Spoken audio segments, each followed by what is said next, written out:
The Galactic Cooperative faced its worst crisis in thousands of years. The Vraxian Empire was moving beyond the Orion Arm, taking over peaceful worlds with brutal force. Their plasma weapons turned cities to ash, while their shields blocked even the best cooperative weapons. On the ship Celestial Harmony, Ambassador Kellenor worried as the emergency meeting reached its 9th hour. His 4 hands moved nervously as he looked at the star map. "The Vraxians have taken 3 more systems," said Admiral Zix. Her skin glowed with worry as she spoke. "We think we have 3 months before they reach our core worlds." "There must be something we haven't thought of," said Elder Voss. The old insect-like being's mouthparts clicked softly. Science Director Hella Thorne moved in her floating chair. "There is one option we've been afraid to discuss." The room went quiet. "The planet called Earth." "The Deathworlders," gasped Kellenor. "That's crazy." "They're wild creatures," chirped Minister Quill. "They're survivors," said Pellathorn firmly. "Their world would kill any of us in days. High gravity, extreme temperatures, toxic oxygen levels, and sun radiation that would make our world sterile." Admiral Zix's skin flickered thoughtfully. "And what about the beings themselves?" "They evolved to hunt by chasing prey until it was too tired to run. Their endurance is greater than anything we know. They can heal broken bones naturally. Their bodies fight tiny invaders. They live with billions of tiny life forms inside them." "Disgusting," whispered Kellenor. "Maybe," said Pellathorn, "but the Vraxians have never met anything like them." After 3 more hours of talking, they made their choice. The future of 1,000 worlds would depend on creatures from a planet most thought too dangerous to even visit. 2 days later, a small scout ship entered Earth's solar system. Captain Jor-El checked the readings again. "This can't be right," he said to his science officer. "The oxygen levels alone would cause our lungs to burn." "The readings are correct," said Science Officer Mira. "And look at the gravity, 9.8 meters per second squared. The humans live under constant crushing pressure." "And the temperature range?" asked Jor-El. "From -50 to +50 degrees Celsius in some regions. The same humans can live in both extremes." "No wonder the Council was afraid to contact them," said Jor-El. "They must be monsters to survive in such conditions." As the ship moved closer to Earth, they started picking up radio and television signals. The crew watched with growing interest as they saw humans running for fun, swimming in deep water, climbing frozen mountains, and living in deserts. "They do these things by choice," said Mira with wonder.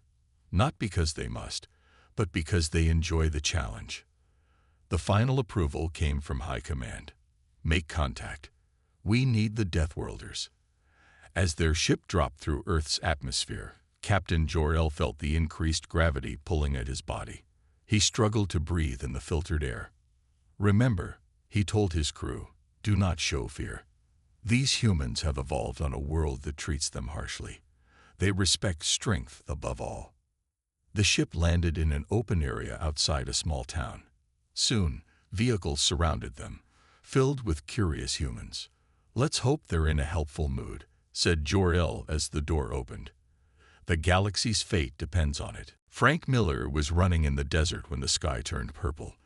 The former Marine stopped and looked up. A strange ripple appeared in the air above the Nevada desert. All across the small town of Ridgeview, people came out of their homes, pointing at the sky.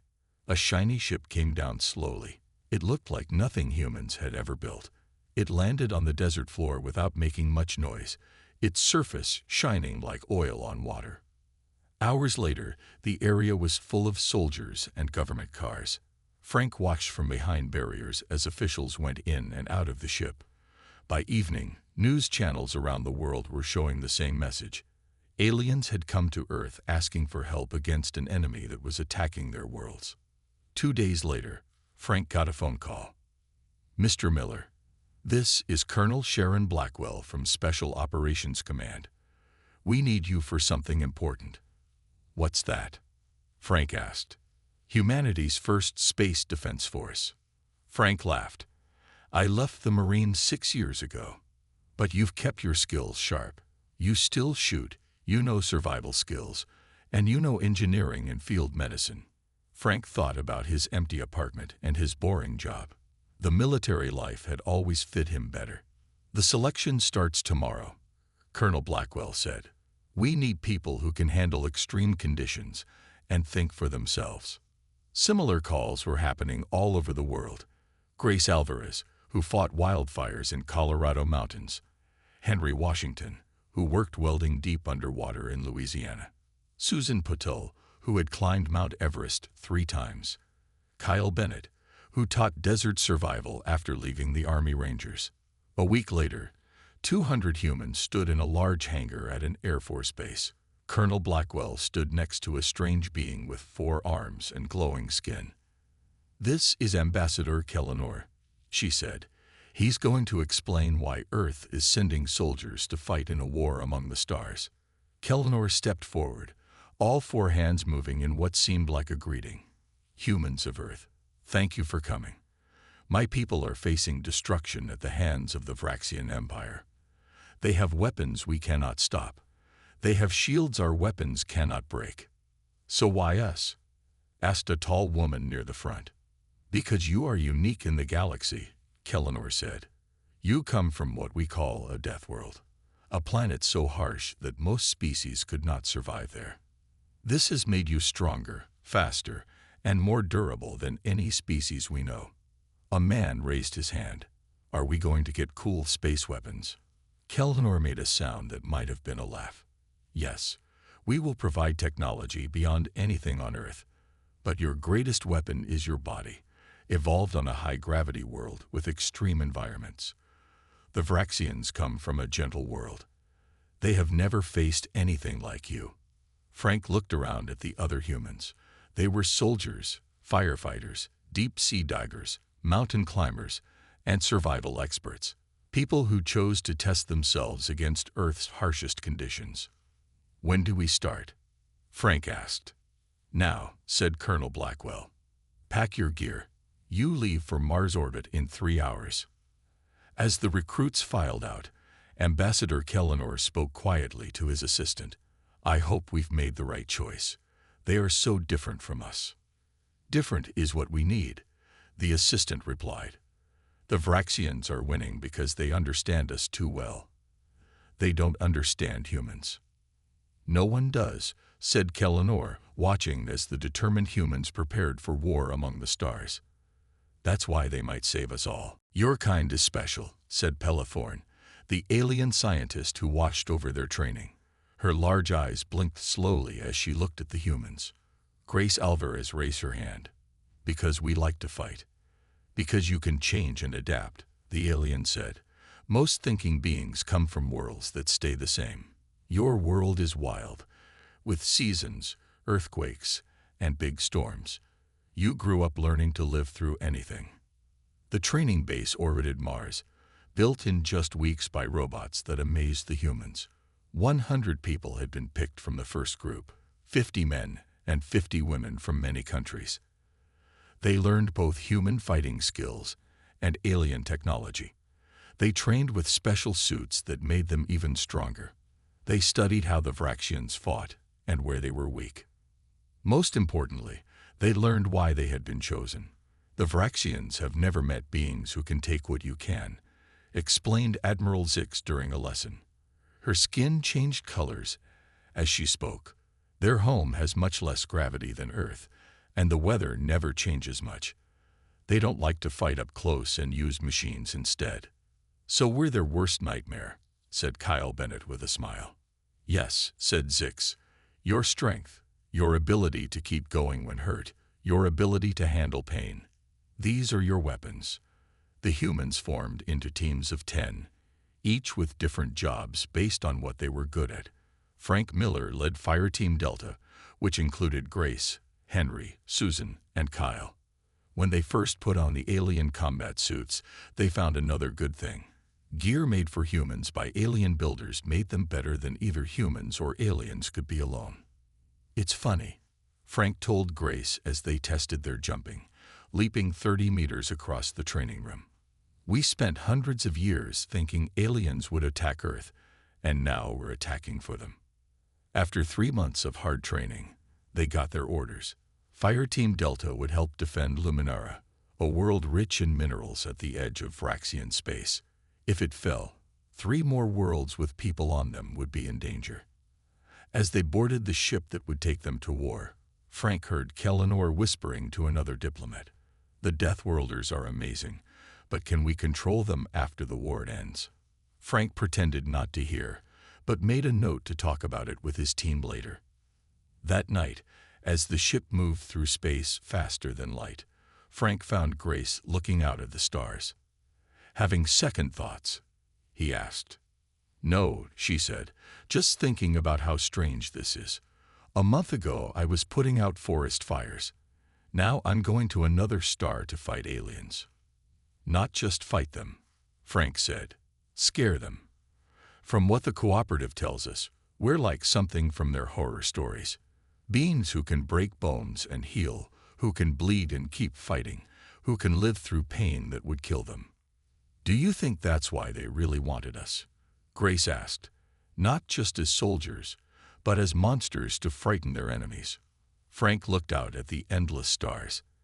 "I think they're desperate, and desperate people, or aliens, will use any weapon they can find. Right now, we're that weapon. And after, we make sure Earth gets what was promised. Technology, protection, and a place at the table with all the other worlds." As they talked, the ship carried them toward their first battle, and toward a future no human could have imagined just months before. The world of Luminara looked like a blue-green jewel against the black of space. From their ship, Frank could see the cooperative defense bases, and beyond them, the advancing Vraxian forces, metal structures flowing across the land like quicksilver. "They look beautiful," whispered Susan as their ship went down toward the cooperative base. "So are sharks," replied Henry. "Still bite your arm off." The local leader, General Thrix, was a tall frog-like being with see-through skin that showed organs moving inside. He didn't seem sure about the human team as he explained their job. "The Vraxians have broken our outer defense line and shut down our long-range weapons," he said, pointing to a 3D map of the battle. "They're moving up big plasma guns that will be able to hit our main base in about 6 hours. "What do you need us to do?" asked Frank. "Those big guns must be stopped. Our soldiers cannot get near them. The Vraxians have sensors that can detect any cooperative life forms 2 kilometers away. But they won't be looking for humans," Grace said, understanding right away. "Yes, your body type is unknown to their systems." The plan was simple. Fire Team Delta would sneak behind enemy lines, put bombs on the 3 main gun platforms, and get out before they blew up. They left at sunset, using the planet's thick forest as cover. The alien plants glowed softly, lighting their path in blue and purple. The human team moved fast, crossing ground that would tire out most cooperative beings. When they met their first Vraxian patrol, Frank finally saw their enemy up close. Tall beings with shiny outer shells and many eyes. They moved very precisely, but seemed uncomfortable in the forest. The humans stayed still in the bushes, their combat suits changing color to match the plants. The Vraxians walked within meters but didn't see them. 6 hours of hard walking brought them to the gun camp. 3 massive plasma cannons sat on high platforms, surrounded by force fields and guard posts. "Their weak spot is how they cool down," Kyle said, looking at the weapons through special glasses. "Those vents on the bottom need to stay open or the whole thing overheats." Frank nodded. "That's our target then. Grace, Henry, take the north gun. Susan, Kyle, the east. I'll handle the south. Put the bombs right on the cooling vents." Moving carefully, the team split up. Frank went to his target, using his suit's strength to climb up the platform. He placed the bomb, a small ball of cooperative design, directly on the cooling vent, then went back to their meeting spot. When all 3 bombs were placed, Frank gave the signal. The explosions weren't very big, but they were deadly. Each gun's cooling system failed badly, causing chain reactions that turned the high-tech weapons into melted junk. Alarms sounded as the team left, but the Vraxians seemed confused, their sensors unable to find the saboteurs whose biology was completely foreign to them. By dawn, Fireteam Delta had returned to the cooperative lines. General Frix's skin had turned bright orange, apparently a sign of amazement. "You did it," he said, his translator working hard to show his feeling. "The Vraxian attack has stopped while they check the damage." Word of the humans' success spread quickly through cooperative forces. The Deathworlders had done in one night what normal tactics couldn't do in weeks. As Frank's team rested, getting ready for their next mission, he realized that humanity had just shown itself to the galaxy in the most dramatic way possible. Within a month, human combat teams were fighting on 12 different worlds. Their fame grew with each win, and soon Vraxian forces began to show fear when fighting in areas where humans were said to be present. On the ocean world of Meridian, Henry Washington led a team through deep waters that would kill most species without protection. They destroyed underwater mining operations that were giving fuel to the Vraxian war machines. In the poison storms of Voss Prime, Susan Patel's mountain climbing skills helped her team climb steep cliffs to get around Vraxian positions. They set up watching posts that gave cooperative forces much better information. And on Luminara, where it had all started, Frank Miller and Grace Alvarez were planning their boldest mission yet. "The Vraxians have changed their plans," explained Admiral Zix during the mission meeting. "They've changed their sensors to find human bodies and have sent their best soldiers to fight against your methods." "Good," said Frank. "That means they're worried about us. It means they fear you," said Kellenor, who had come to watch the operation himself. The mission goal was big: capture a Vraxian command ship. Information suggested it had maps that would show the location of the Empire's main shipyards. Unlike earlier quick attacks, this would need direct fighting with Vraxian troops. The humans would have help from cooperative special forces, but would still be outnumbered 10 to 1. The operation began with a fake attack on a Vraxian supply base. While their forces went to defend that, Frank led a mixed human cooperative team toward the landing field where the command ship was being fixed. "Remember," he told his team as they got closer, "Vraxians evolved on a low-gravity world. In close fighting, that's our advantage." The gun battle was intense. Vraxian energy weapons burned through the air as the humans fired back with their hybrid weapons, cooperative energy tech combined with human tactical design. The kick from these weapons would have broken the bones of most cooperative species, but the humans handled it easily. When they broke into the ship's outer hull, they met the Vraxian elite guards face to face. Tall, impressive figures in shining armor, they moved with smooth grace, until gravity and human combat skills broke up their practiced formations. Grace Alvarez showed why the cooperative had asked for humanity's help, fighting 3 guards at once. Her combat suit made her stronger and faster, while her firefighter's experience with heavy gear made her movements efficient and precise. The Vraxians, used to fighting the more fragile cooperative species, were not ready for an opponent who could take hits that would stop their usual enemies. Frank reached the command center first, securing it with Kyle and 2 cooperative soldiers. The ship's maps were their main goal, but they found something even more valuable: messages showing that the Vraxian High Command was worried about the humans in the war. "They're talking about pulling back from 3 sectors," translated the cooperative tech, her tentacles moving quickly across the alien controls. "They're calling humans the unpredictable factor."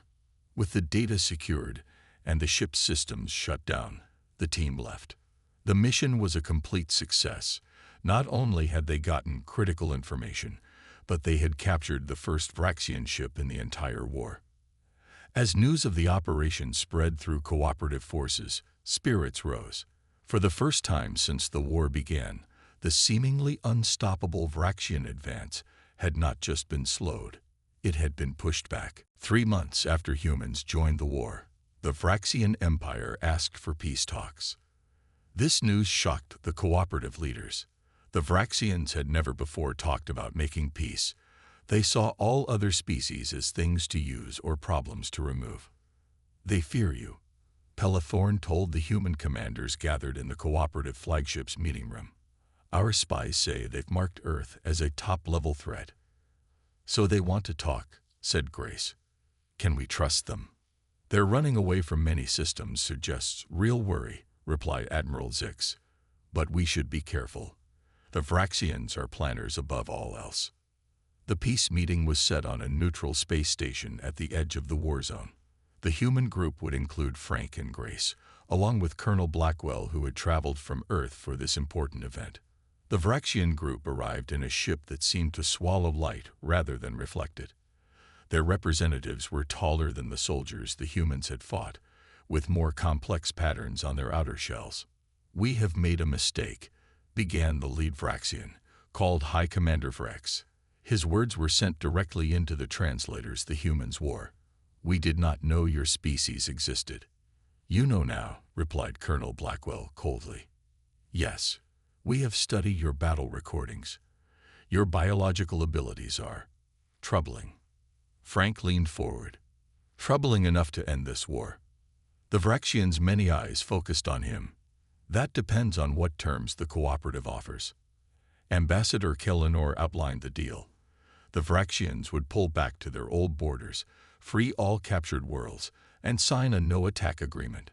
And what promise do we have that you will not use these humans against us in the future? Asked Commander Vrex.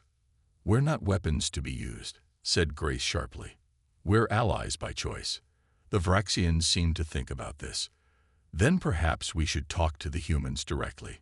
What do you want from this conflict? The question caught Frank off guard. What did humanity want? They had entered this war to help the cooperative, but Earth would eventually expect something in return.